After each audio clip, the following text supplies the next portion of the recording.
Boa noite, irmãos. Antes de lermos a passagem bíblica que vamos considerar agora à noite, quero fazer o convite aos irmãos e às irmãs para que participem das nossas reuniões no sábado. Nós também temos reuniões aos sábados, às 18 horas.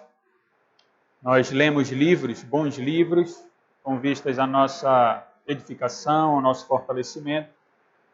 E ontem nós terminamos a leitura de um livro, passamos quase um ano lendo o livro, e então nós vamos dar início a um novo livro.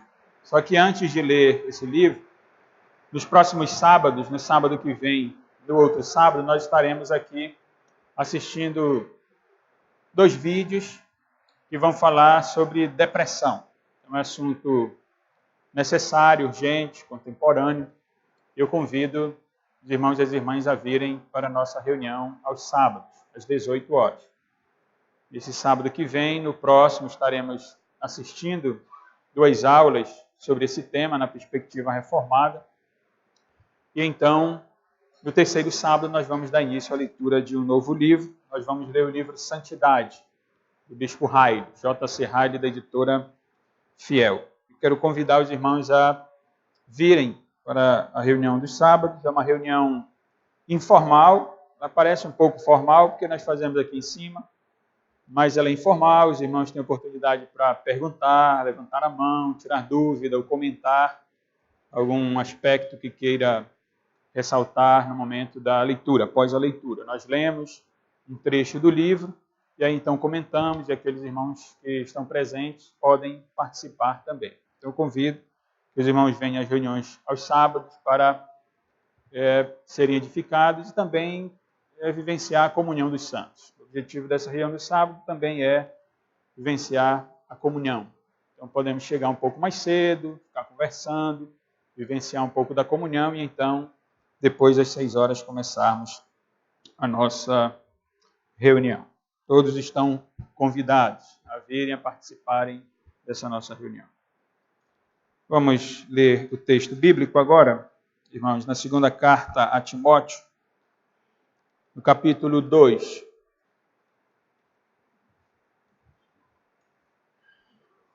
Os versos que vamos considerar, com a graça de Deus, são os 7 primeiros versos. Segunda carta de Paulo a Timóteo, capítulo 2, do verso 1 ao 7, diz assim a palavra inspirada do Senhor Deus. Tu, pois, filho meu, fortifica-te na graça que está em Cristo Jesus. E o que de minha parte ouviste, através de muitas testemunhas, isso mesmo transmite a homens fiéis e também idôneos para instruir a outros. Participa dos meus sofrimentos como bom soldado de Cristo Jesus. Nenhum soldado em serviço se envolve em negócios desta vida, porque o seu objetivo é satisfazer aquele que o arregimentou. Igualmente, o atleta não é coroado se não lutar segundo as normas. O lavrador que trabalha deve ser o primeiro a participar dos frutos. Pondera o que acabo de dizer, porque o Senhor te dará compreensão em todas as coisas. Amém. Vamos orar. Vamos colocar na mão do Senhor esse tempo de exposição bíblica. Pai nosso que estás nos céus, santificado seja o teu nome, Senhor. Tu és digno, Senhor, de louvor, de glória, e estamos como igreja, nesse momento, reunidos na tua presença para engrandecer o teu nome, Senhor. Reconhecemos a tua grandeza, o teu poder, a tua bondade, a tua justiça.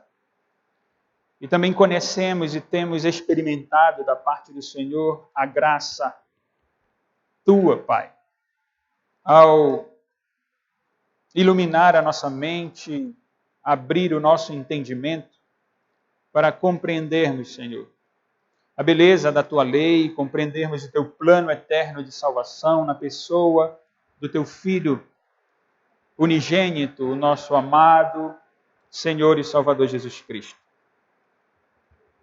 Nós te somos gratos, Pai, pela salvação que temos nele. Porque aprouve a Ti, assim Tu quiseste fazer, Senhor. Nos salvar para Ti mesmo. Nos fazer membros da Tua igreja, do Teu povo. E por isso estamos alegres nesta noite. Te pedimos humildemente a Tua bênção especial sobre nós nesse momento, para a meditação da Tua palavra, Senhor. Que Tu venhas com o Teu poder, Senhor.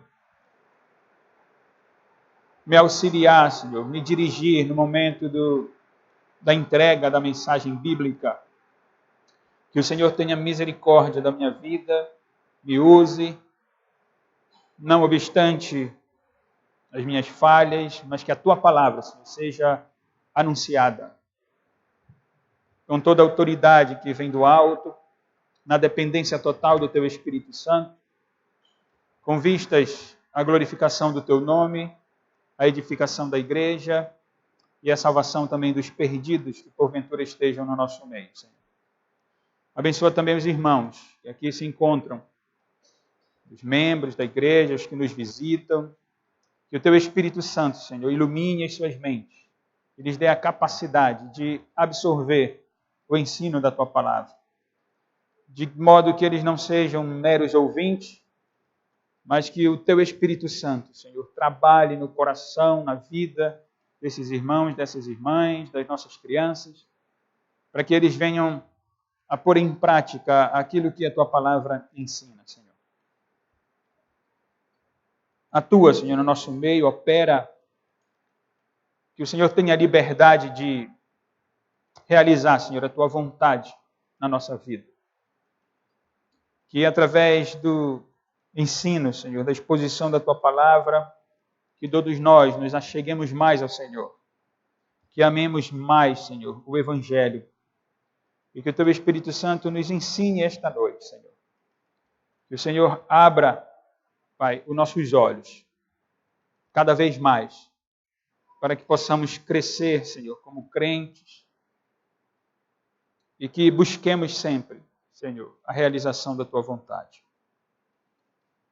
Somos insuficientes, Senhor, para o ministério cristão, mas a nossa suficiência está em Cristo. Confiamos unicamente no Senhor, e assim nós pedimos também perdão pelos nossos pecados. Se conosco nesses momentos, em nome de Cristo nós choramos. Amém.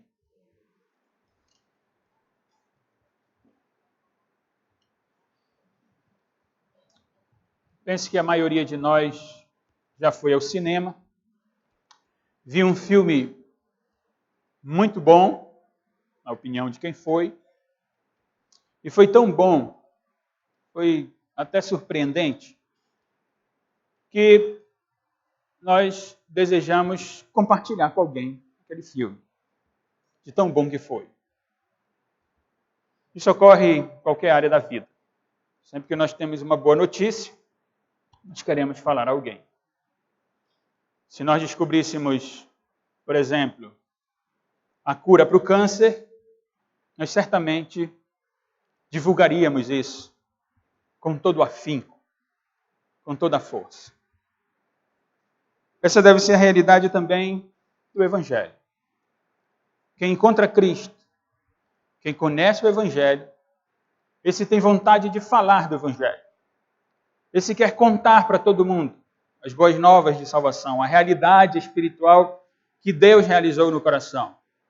Se alguém não quer contar, é porque não houve uma transformação real da vida.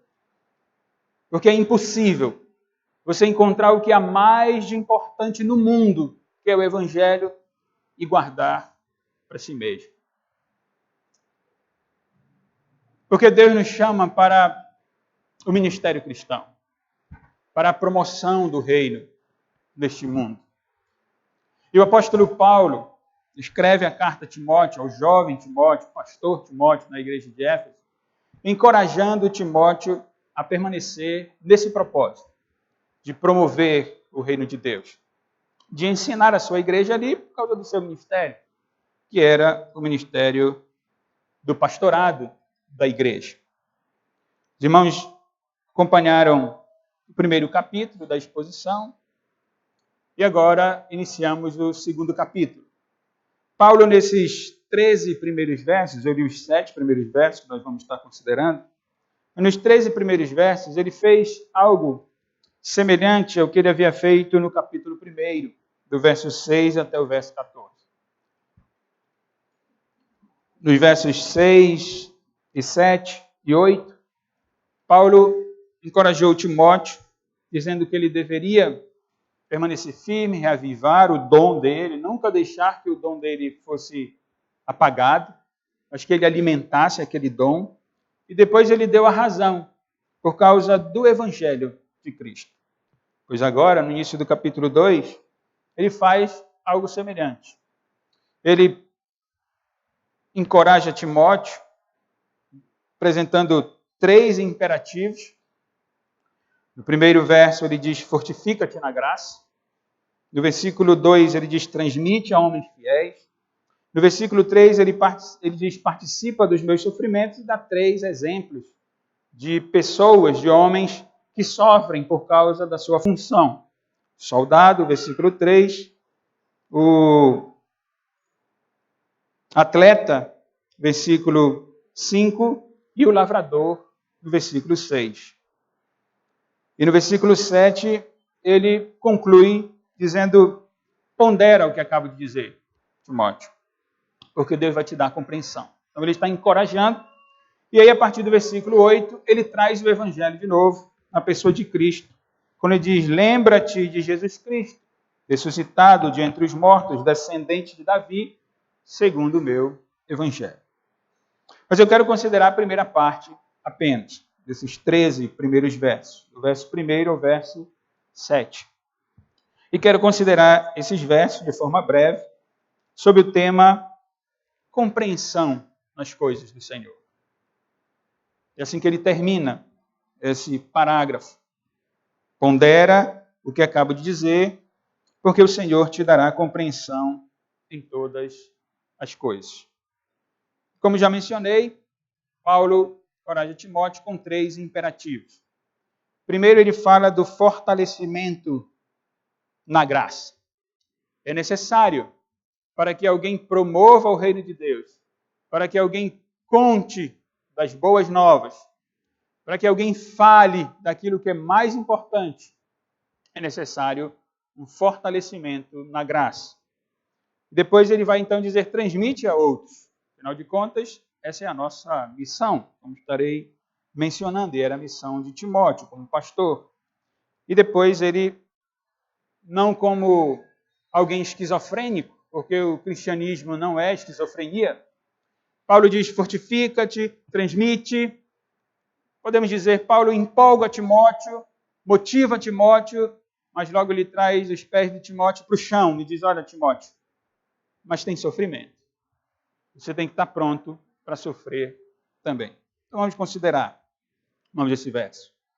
No primeiro verso, Paulo diz, tu, pois, filho meu, fortifica-te na graça que está em Cristo Jesus. Paulo usa aqui, a palavrinha traduzida por pois, aqui na nossa versão, é por esta razão.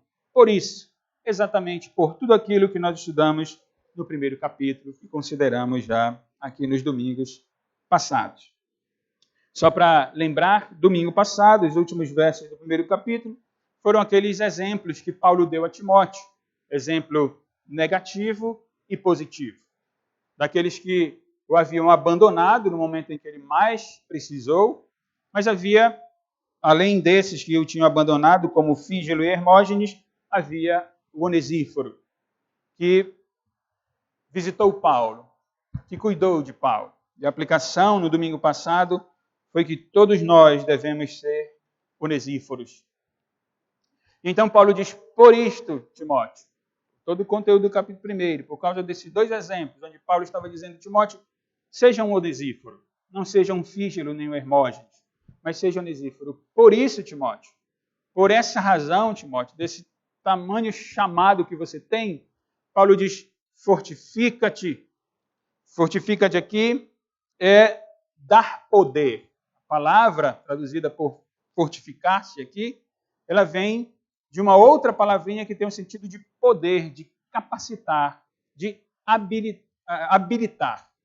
Paulo está dizendo que Timóteo deve sim estar habilitado sempre, ele deve se fortalecer. Mas já aplicando para nós, é importante nós percebermos que o fortalecimento, a capacitação e o poder para o ministério cristão não está em nenhum outro lugar, senão unicamente na graça do nosso Senhor e Salvador Jesus Cristo. Paulo não está dizendo, Timóteo, fortifica-te na tua capacidade. Fortifica-te na tua coragem. Parece que Timóteo nem coragem tinha. Parece que ele era tímido. Paulo não está dizendo, Timóteo, fortifica-te na tua graduação.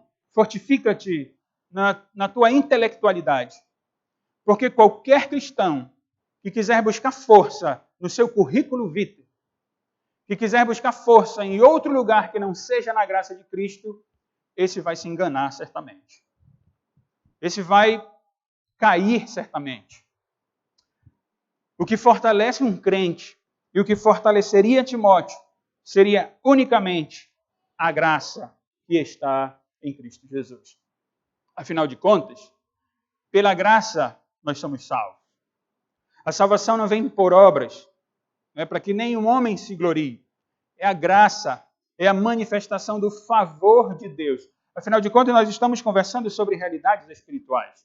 Nós não estamos conversando sobre uma corrida numa fila de emprego. Nós não estamos falando de um sucesso neste mundo. Nós estamos falando de realidades espirituais. Nós estamos falando de propagação e promoção do reino de Deus. E quando Paulo escreveu uma outra carta, ele disse que as nossas armas, elas não são carnais. Elas são espirituais. Então Paulo diz, Timóteo, você que está no ministério cristão, você que é um pastor na igreja de Éfeso, uma igreja onde tem problemas, onde tem falso ensino, onde tem heresia, Timóteo, seja forte, mas seja forte na graça de Cristo Jesus.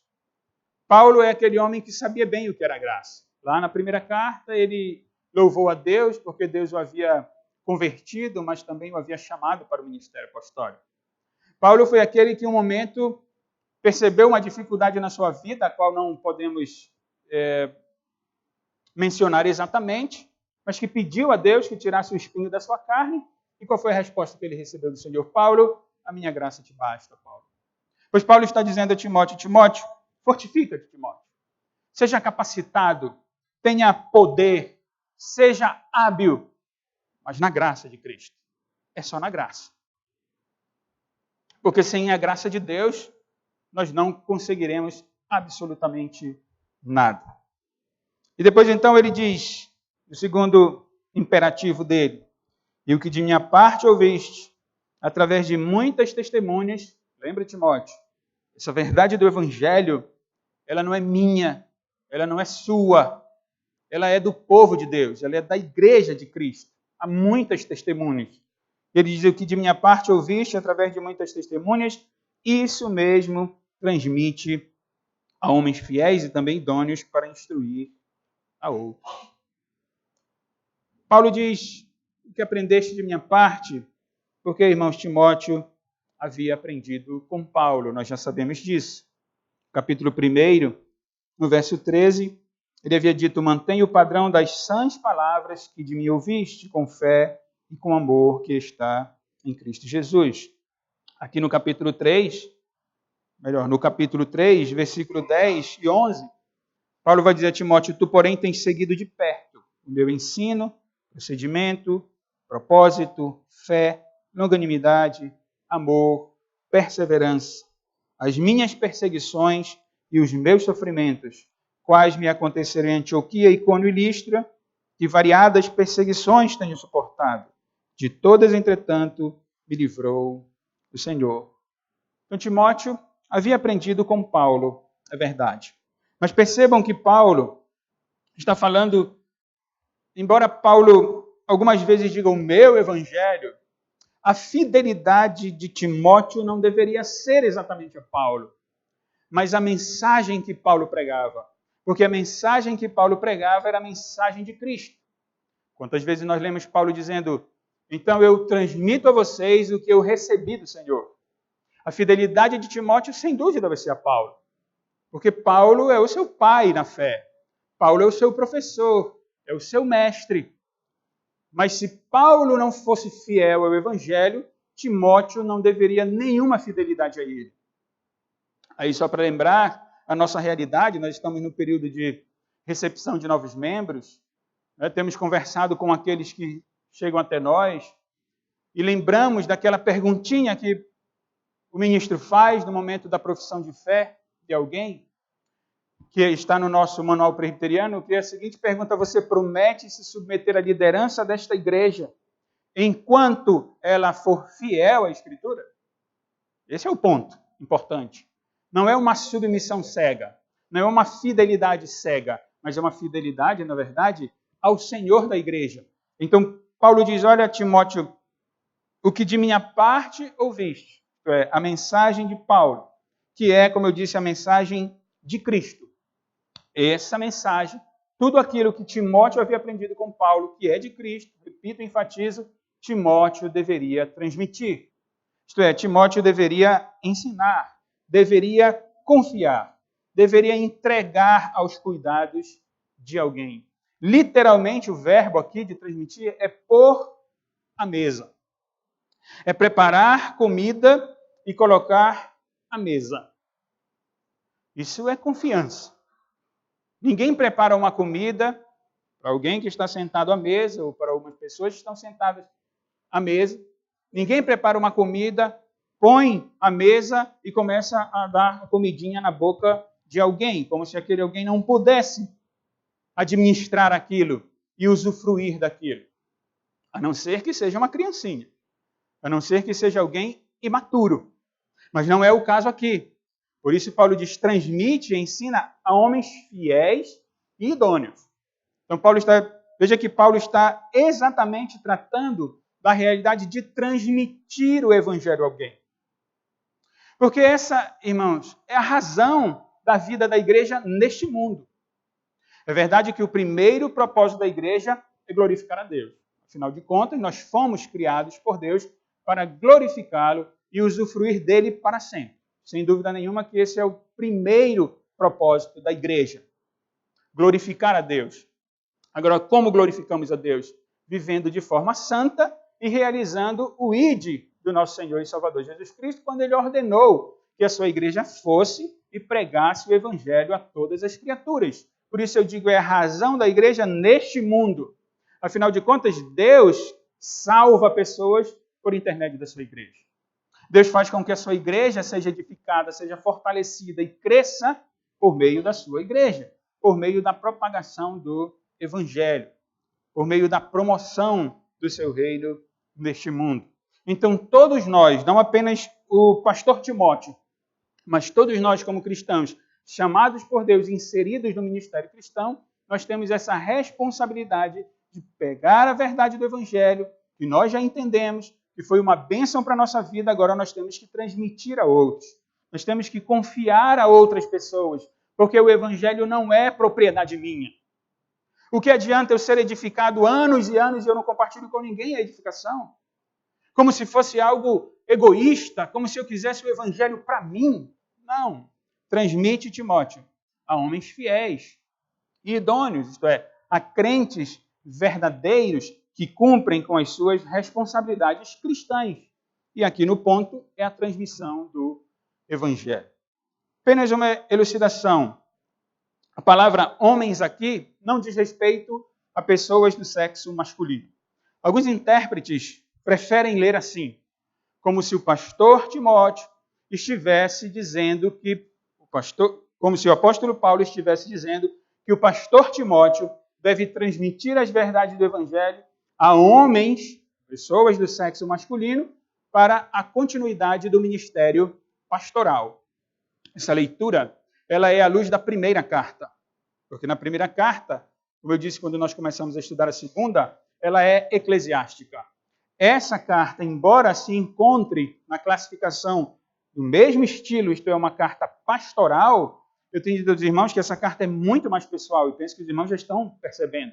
Como ela é pessoal, como Paulo abre o seu coração para Timóteo, porque Timóteo precisa do coração de Paulo aberto. Timóteo precisa entender Paulo.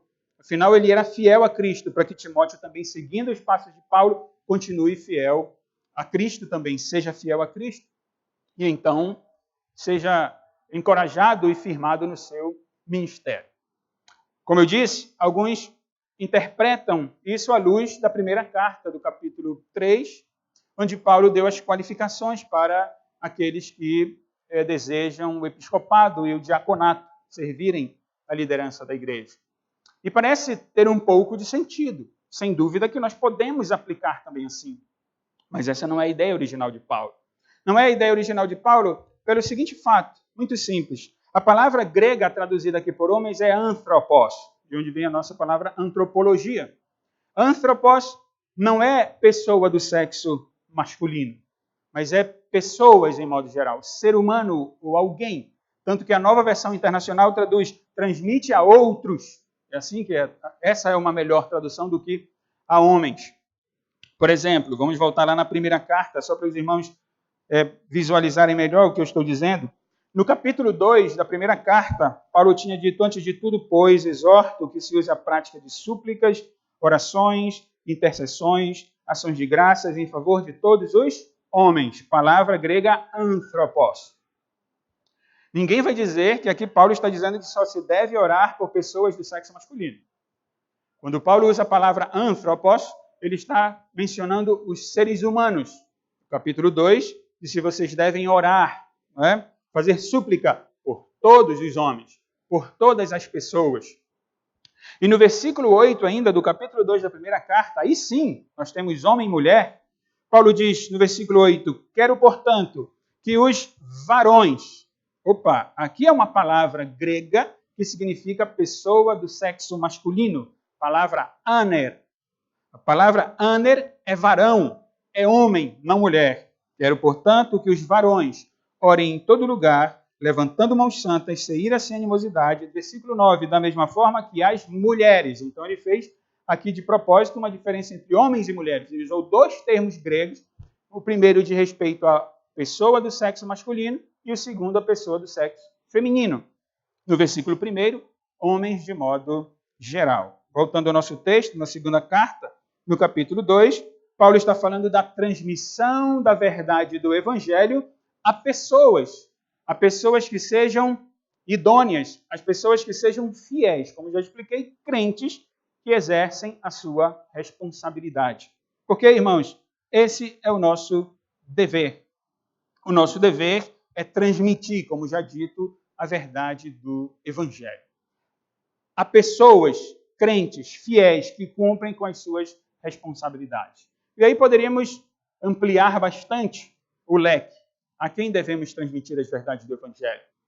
Mas eu quero apenas fazer uma recomendação ou lembrar que a nossa responsabilidade, é verdade, temos que propagar o evangelho. E uma vez que alguém é convertido pelo poder de Deus ao evangelho, a pessoa de Cristo, então podemos e devemos transmitir essas verdades para que o evangelho seja propagado. Porque, como eu disse, o evangelho não é propriedade nossa. Por isso que Paulo vai dizer, aqui mesmo no capítulo 2, que o evangelho não está preso. O evangelho não é propriedade. O evangelho tem que ser propagado. Ele tem que ser transmitido, irmãos. Depois nós vamos ver a segunda parte desse texto.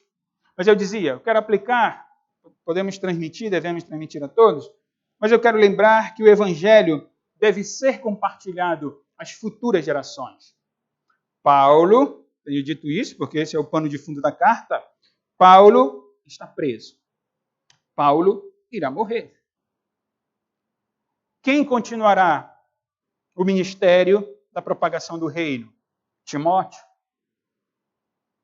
É assim que tem que ser. Paulo não morre com as verdades do evangelho. Isso é egoísmo. Paulo não morre sabendo daquelas verdades e não vou contar para ninguém. Não. Timóteo, continua, Timóteo. Eu dizia, podemos aplicar a todos, mas eu quero mencionar esse ponto, que a verdade do evangelho deve ser compartilhada às gerações. E aí vamos começar por casa. Você ensina aos seus filhos o Evangelho? Eu não estou perguntando se você traz à igreja. Eu estou perguntando se você ensina o Evangelho aos seus filhos. Você lê a Bíblia com ele? Se você não lê a Bíblia com ele, você não ensina o Evangelho para ele.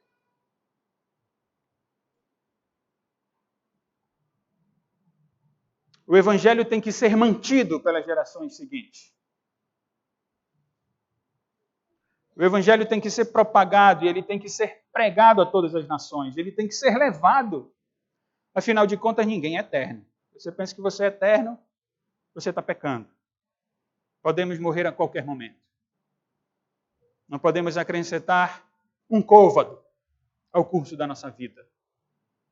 Um centímetrozinho ao curso da nossa vida. Você tem ensinado seus filhos? Você tem lido a Bíblia com eles?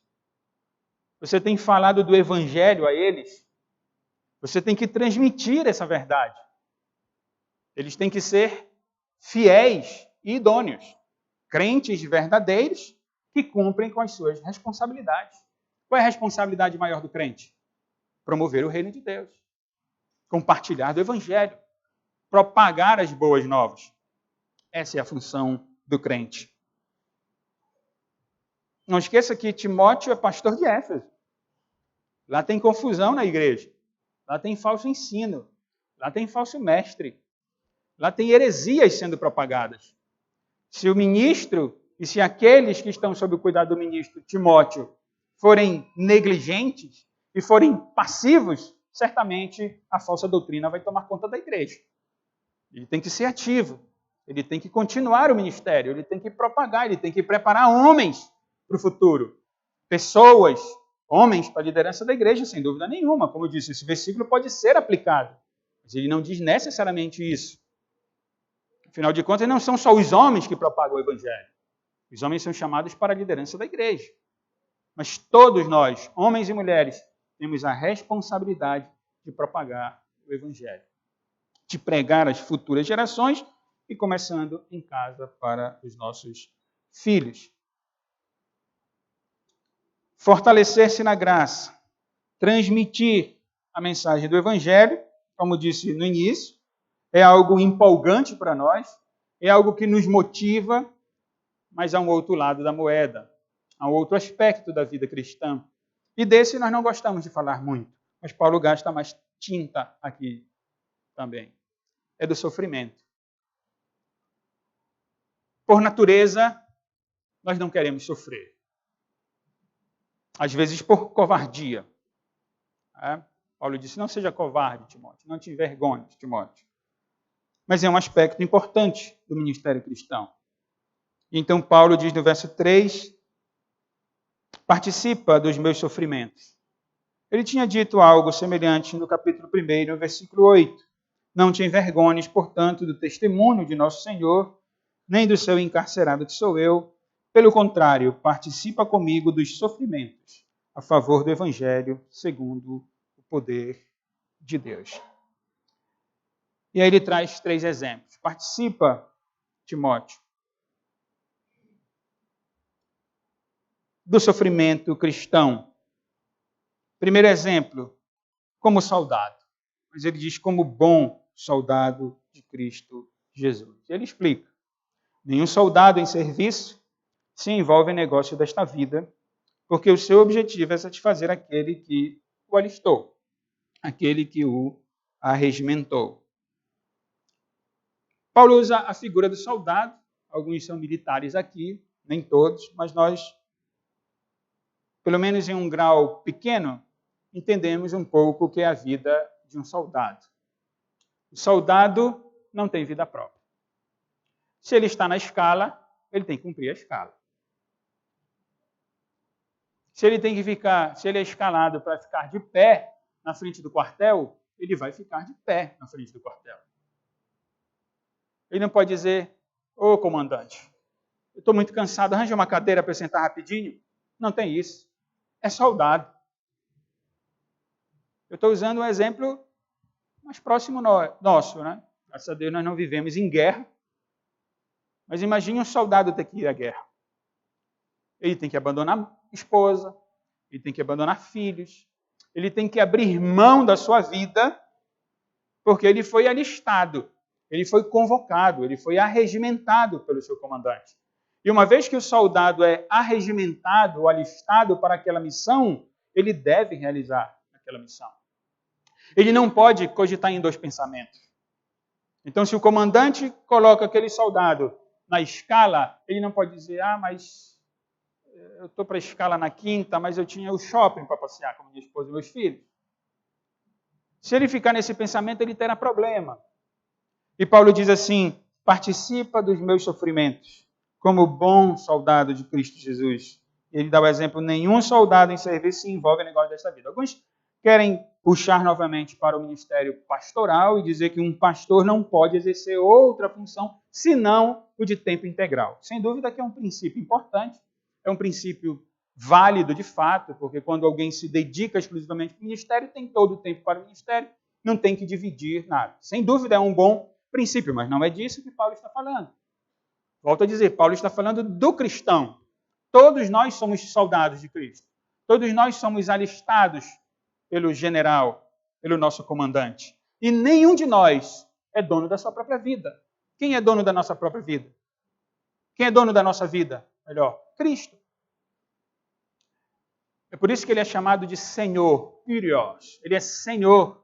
Ele tem toda a autoridade na nossa vida. É Ele quem dirige os nossos passos. Eu sei que é comum alguém dizer assim, vida de pastor é difícil, né? Pastor não é dono da sua vida. Como se o outro crente pudesse ser dono da sua vida. Como se um crente, o pastor também é crente, né? Mas para diferenciar aqui, como se um crente não pastor pudesse escolher o que quisesse na vida, morar onde quer, fazer o que quer, casar com quem quer, como se ele pudesse fazer isso, quando na verdade não pode. Todo crente deve buscar a vontade do Senhor para a sua vida. O que é que o Senhor requer de mim? Como é que o Senhor quer que eu trabalhe? Onde é que o Senhor quer que eu viva? Num lugar onde é promíscuo, onde não tem igreja saudável? Com quem eu vou me casar? Com um descrente? Com um filho de Satanás? Como eu vou educar meus filhos? O que eu vou fazer amanhã? Posso ir para um prostíbulo? Posso ir para um bar? Não é assim que a vida cristã funciona. Por que Paulo usa o soldado? Porque nós estamos numa batalha. Nós estamos numa luta espiritual. Nós estamos numa guerra espiritual. Essa é a percepção do evangelho que nós devemos ter. Às vezes nós podemos nos perder nas coisas deste mundo aqui. E achar que nada, isso é religiosidade. Veja que quando alguém diz, não tem nada a ver não, vou fazer aqui o que eu quero, vou viver como eu quero. Então ele já está se envolvendo com as coisas desta vida, com os negócios deste mundo. E aí o seu objetivo não é mais satisfazer aquele que o arregimentou. E Timóteo, como pastor, deveria entender isso. E nós, como cristãos, devemos entender isso também para a nossa vida. Porque Deus nos arregimentou para o seu exército. Nós todos somos soldados de Cristo. Qual é a missão desse soldado? Agradar aquele que o arregimentou. Qual é a sua missão como soldado de Cristo? Agradar a Cristo. Agradar a Deus. Essa é a sua missão. Essa é a missão que Deus dá como soldado. Paulo continua igualmente, o atleta não é coroado se não lutar segundo as normas. Então veja que Paulo aqui menciona agora o atleta, todos nós conhecemos um pouco de esporte, e todo esporte tem as suas regras. Então que tal se, vamos pegar o melhor esporte que tem como brasileiro, não posso dar outro, futebol. Então que tal se um jogador de futebol quiser jogar de qualquer jeito, empurrando o outro, chutando a canela do outro, empurrando o goleiro e fazer o gol. Que tal? Vale o gol? Não vale. Por quê? Porque é uma regra no futebol. E nenhum atleta é coroado, é reconhecido, nenhum atleta recebe o prêmio se ele não fizer aquilo que a regra do seu esporte manda. E nós temos o que na palavra de Deus? Nós temos os mandamentos do Senhor. Nós temos os princípios da Escritura Sagrada. Então nós não podemos ganhar o prêmio do cristão é a salvação em Cristo. Esse é o prêmio que nós ganhamos. Ah, pastor, mas a salvação é pela graça. Sim, mas Paulo disse, fortifica-te na graça. Paulo não é hipercalvinista. Não. Se é fazer nada, a gente está salvo. Não é assim que Paulo diz. A salvação é pela graça, é verdade. Mas nós temos uma corrida para correr. Nós temos uma vereda para trilhar. Nós temos. Afinal de contas, o Deus que predestinou o fim, ele predestina também os meios. Então as regras são estabelecidas. Nós temos a Escritura Sagrada, nós temos os mandamentos do Senhor. Como nós devemos caminhar para que então possamos receber o prêmio depois. O prêmio que Deus preparou para nós. Percebam que o ministério cristão envolve obediência ao Senhor. Como um atleta tem que obedecer à regra do jogo. Senão ele não vence. Há relatos de alguns esportes onde o vencedor ganhou o prêmio e depois foi provado que ele usou de má fé. Ele foi pego no exame antidoping. E aí o que acontece? Ele não recebe o prêmio. Ainda que já tenha recebido, é tirado o prêmio dele. Não valeu, porque tinha que correr desse jeito aqui. Tinha que se manter dessa forma aqui. É assim na corrida cristã. É assim no desenvolvimento do ministério cristão. Nós devemos andar segundo as regras. Nós devemos obedecer ao nosso Senhor. E o terceiro exemplo de sofrimento é o lavrador. Paulo diz: o lavrador que trabalha deve ser o primeiro a participar dos frutos. Paulo quer dizer: o trabalho é árduo. O lavrador sua bastante, se esforça bastante. Tem galardão, por isso ele diz: o lavrador que trabalha deve ser o primeiro a participar dos frutos.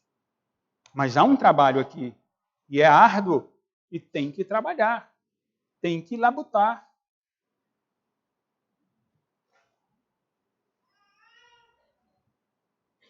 Costumo dizer àqueles que eu tenho oportunidade de aconselhar sobre a vida cristã, eu digo, a vida espiritual é exercício.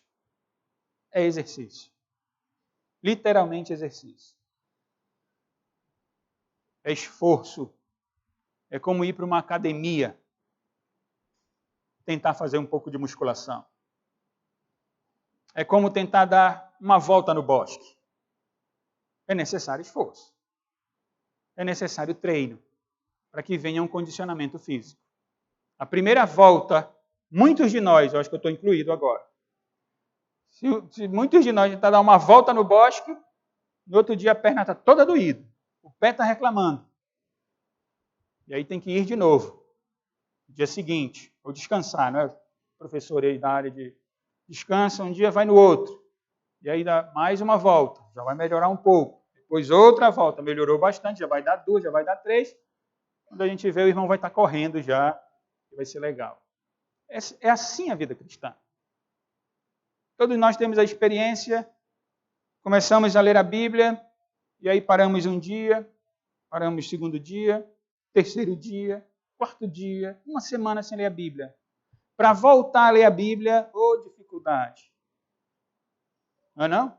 Dificuldade. A gente tem que exercitar de novo, porque o trabalho é árduo, irmãos. É sofrimento, em certo sentido. O Evangelho envolve sofrimento. Nós já vimos isso no primeiro capítulo. Então, Paulo diz: o lavrador que trabalha deve ser o primeiro a participar dos frutos. Eu disse, o trabalho é árduo, mas nós temos galardão. Temos galardão. Há um prêmio do qual nós devemos usufruir, que é aquilo que Deus já nos entregou, que é aquilo que nós já experimentamos da parte do Senhor. Afinal de contas, nós como crentes temos o prazer nas coisas do Senhor. Não somos masoquistas, mas temos prazer na obra do Senhor, porque é a graça de Deus. Por isso Paulo começou, antes de falar do sofrimento, fortifica-te na graça. É a graça primeiro, Timóteo. Aí depois tu vais transmitir, e depois então tu vais ter a habilidade para sofrer como um promotor do reino de Deus. Nós somos promotores do Evangelho. Percebam que nós não somos comandantes, nós somos soldados. Nós somos soldados, nós não somos comandantes. O comandante é Cristo, só há um comandante. Nenhum de nós é comandante. Soldados. Nós não somos organizadores da competição, nós somos atletas. E para isso é necessária disciplina. Quem organiza não, vai organizar e tudo, vai ficar sentado, esperar. Mas o competidor não, ele entra e ele precisa de disciplina. Num dos jogos do Flamengo, o irmão sabe que eu sou flamenguista, um dos jogos do Flamengo, fizeram uma entrevista, acabou o jogo, foi o último jogo da Libertadores, Flamengo e Grêmio, entrevistaram o Gabigol e perguntaram para ele, e aí, Gabigol, como é que vai ser o próximo jogo? Ele disse, agora a gente vai ter que ir para casa, se alimentar bem, cuidar da saúde para o próximo jogo. O próximo jogo é só em novembro. Vejam a disciplina de um atleta. Se fosse eu, já ia comer um cheeseburger lá na esquina depois do jogo. Mas disse, eu tenho que cuidar da minha saúde, me alimentar bem, descansar para o próximo jogo. Essa é a disciplina do atleta. É assim na vida cristã. O exemplo é de um atleta, mas a realidade é espiritual. São as armas espirituais. É o conhecimento da Escritura, é a vida de oração, é a vida na comunhão dos santos, é a participação dos sacramentos, o sacramento da ceia, é viver com os crentes, é orar com os crentes, é compartilhar do Evangelho, é viver a vida do Evangelho. Eu dizia, nós não somos organizadores, mas nós somos atletas, envolve disciplina. Nós não somos chefes da fazenda, mas nós somos lavradores. E um lavrador exige esse esforço dele. E entendam, irmãos, que um lavrador tem o seu horário de trabalho prolongado. Ele tem que estar disposto a trabalhar, trabalhar e trabalhar mais.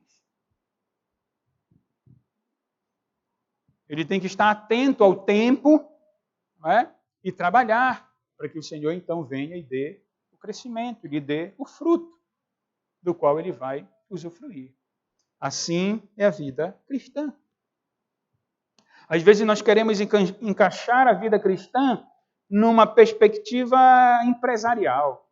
Nós queremos encaixar a vida do ministério cristão numa vida profissional. E aí o pastor Paulo dizia para mim, Américo, nunca seja um prostituto do púlpito.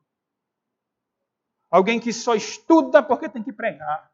Alguém que só lê a Bíblia porque tem que pregar. Ele dizia, tenha o seu devocional. Leia a sua Bíblia para Deus falar com você. Para você usufruir da presença de Deus. Isso é realidade para todo cristão. É a nossa trajetória no ministério cristão. Ninguém tem que ir para a Bíblia com horário marcado, ninguém tem que orar com horário marcado. Não que não caiba, não é? Nós oramos aqui na quarta de 7 às 8, porque é coerente, bom senso. Você não está entendendo o que eu quero dizer. Ninguém tem que viver num horário, se deleite.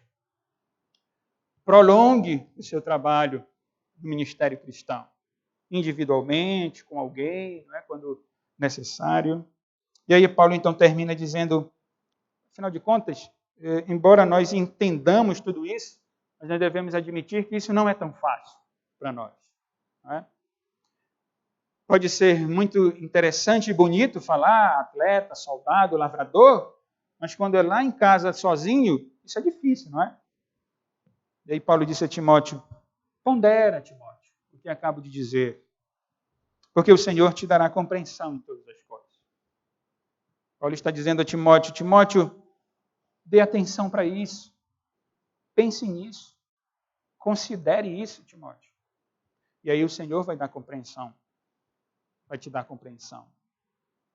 Esse é outro aspecto da nossa vida cristã, de leitura bíblica ou de um livro bom. É que às vezes nós só queremos ler de forma corrida. Mas é tão bom, irmão, nós pararmos num texto e meditarmos naquele texto. E pensar naquele texto que acabamos de ler. E em oração, pedir que o Senhor aplique ao nosso coração aquela verdade. E aí nós saímos da presença do Senhor, vamos para as nossas responsabilidades, forma de falar, nós nunca saímos da presença de Deus, mas saímos daquele momento mais devocional, no sentido particular com Deus, mais habilitado, mais fortalecido na graça de Deus. E a nossa época de tempo muito corrido, não necessariamente por culpa nossa, mas eu sei que alguns trabalham 8, 10, 12 horas por dia, né? E aí acaba que, às vezes, nós não temos tempo para o culto doméstico, não temos o tempo para a oração, para a leitura bíblica. E eu sempre digo, e essa é a razão de nós sermos tão fracos, às vezes. Pondera, Timóteo, Paulo diz. Pensem nisso, irmão. Considerem isso. Deem atenção a isso. E então o Senhor dará compreensão a todos nós. O que deve ficar para nós, irmãos, para nós concluirmos? Primeiro, busque força no Senhor. Paulo disse, fortifica-te na graça que está em Cristo Jesus. Busque força no Senhor. As nossas habilidades, irmãos, todas elas, sem exceção, vêm do Senhor. Todas as habilidades que nós temos vêm do Senhor. Você tem a intelectualidade aguçada, foi o Senhor que lhe deu. Tem habilidade com as mãos, foi o Senhor que lhe deu. Tem habilidade para os números, o Senhor deu essa habilidade. Você tem habilidade de oratória, fala bem, foi o Senhor que deu a você. Nós devemos buscar força nele. Eu quero dizer que nós não devemos confiar, irmãos, em nós mesmos. Quando Paulo disse a Timóteo, Timóteo, fortifica-te na graça que está em Cristo Jesus, Paulo quer dizer, é Cristo, Timóteo. É a graça dele. A nossa força tem que estar no Senhor. Afinal de contas, um cristão é alistado pelo Senhor a fim de agradá-lo. Deus nos coloca no seu exército para que o agrademos, para que nos devotemos a Ele.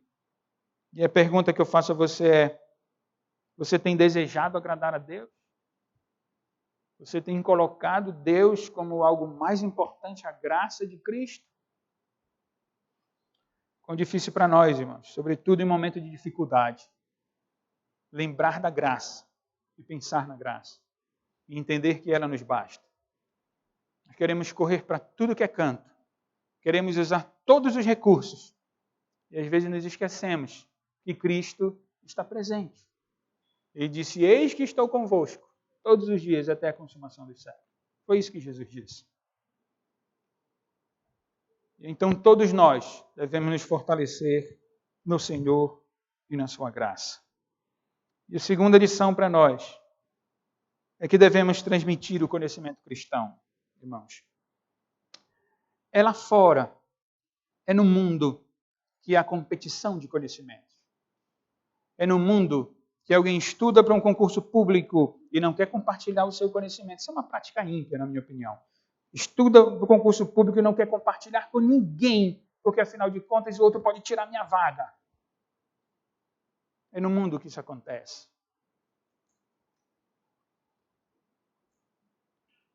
É no mundo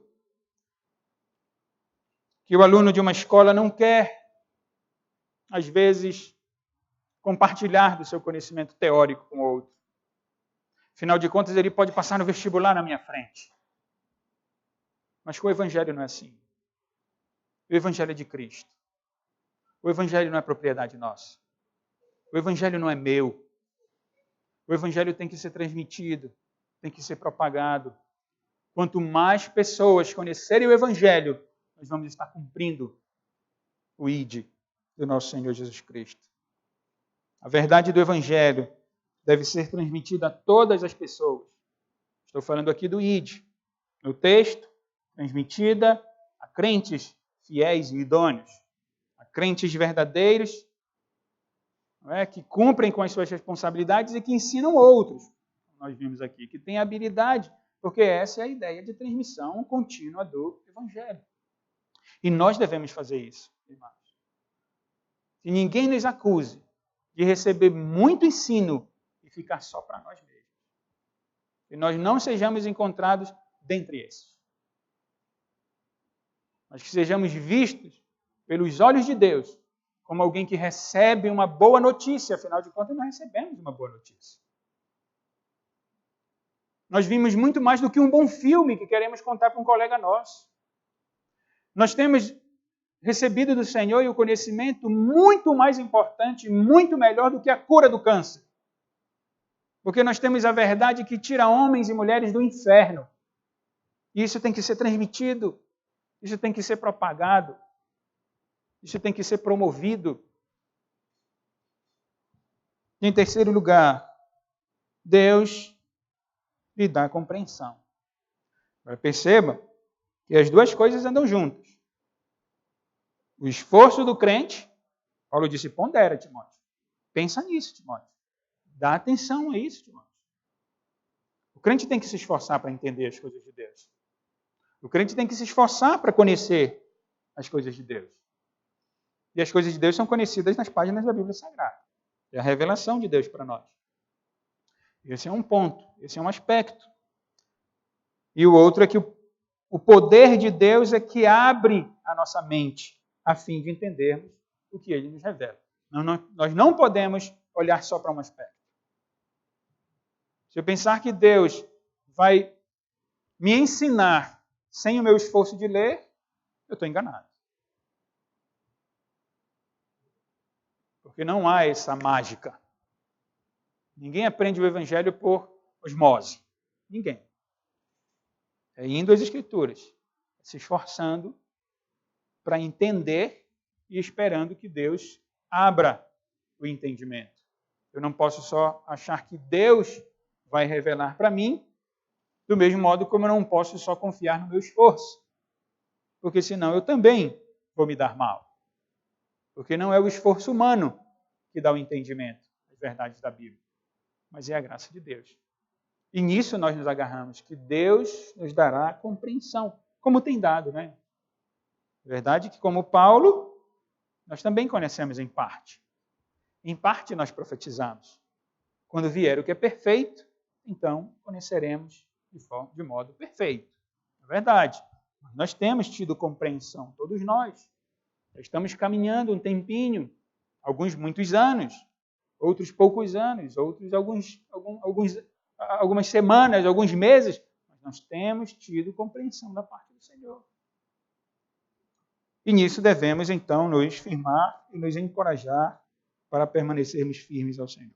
Busque força no Senhor, transmita o conhecimento cristão, que Deus lhe dará compreensão. Vamos ficar de pé.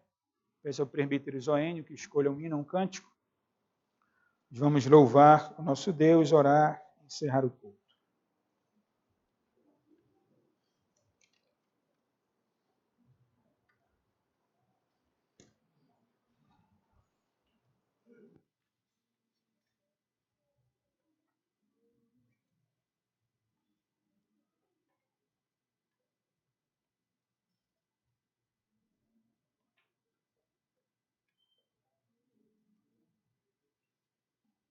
Vamos cantar no inário, irmãos, o hino 287.